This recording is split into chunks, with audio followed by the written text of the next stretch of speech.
नमस्कार। दही चूड़ा के बाद क्या बिहार की सियासत में तोड़फोड़ होने वाली है? क्या तोड़फोड़ एक्सप्रेस चलेगी? फल्ला पार्टी के विधायक फल्ला पार्टी में, फल्ला पार्टी के विधायक फल्ला पार्टी में, क्या यह सिलसिला शुरू हो जाएगा? देखिए, अब तो चुनौती देने वाली बात भी आने लगी, ललकारने वाली बात भी सामने आने लगी।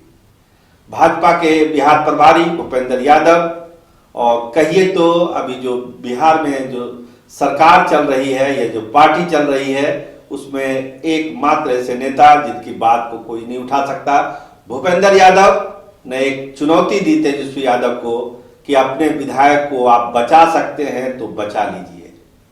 चूड़ा दही के बाद क्या होगा इसकी आप कल्पना नहीं कर सकते हैं।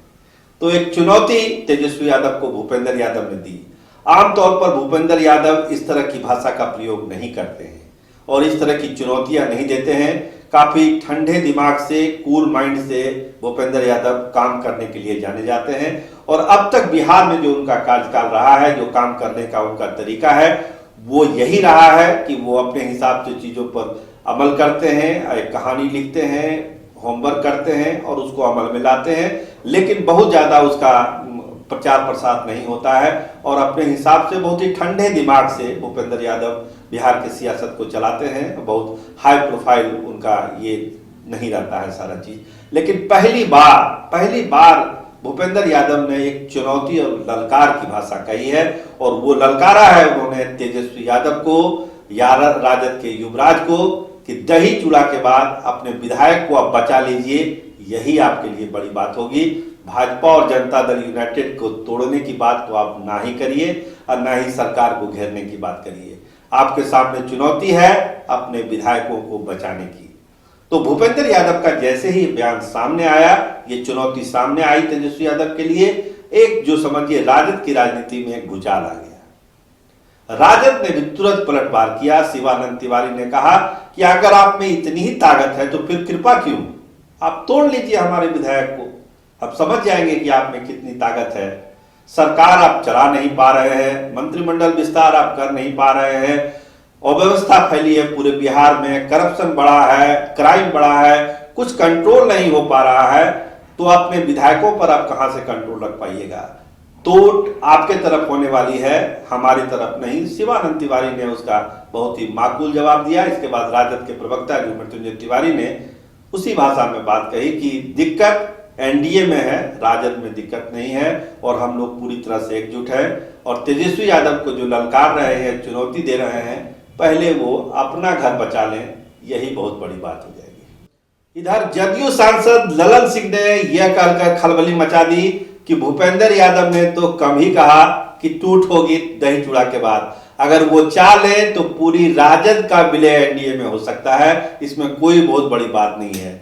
तो ललन सिंह ने एक कदम आगे बढ़कर विलय की बात कर दी कि राजद का विलय हो सकता है।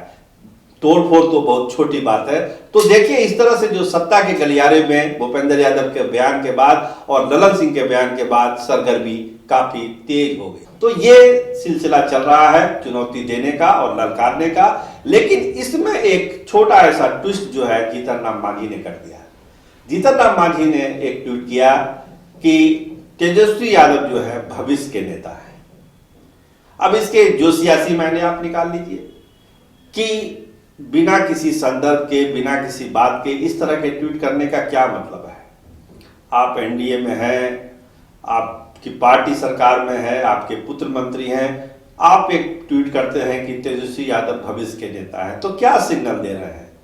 ये दबाव की राजनीति, एक मंत्री पद और एक एमएलसी, क्या ये इसी कड़ी को आगे बढ़ाने का काम है ये ट्वीट जो आपने किया कि तेजस्वी यादव भविष्य के नेता है?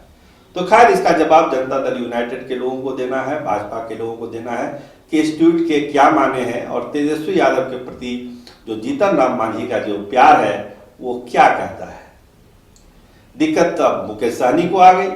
जैसे ही जीतन राम मांझी ने एक मंत्री का पद और एक एमएलसी का पद मांगा तो अब वीआईपी पार्टी में भी ये बात होने लगी कि आप भी मांगिए। जब जीतन राम मांझी मांग सकते हैं तो आप क्यों नहीं मांग सकते?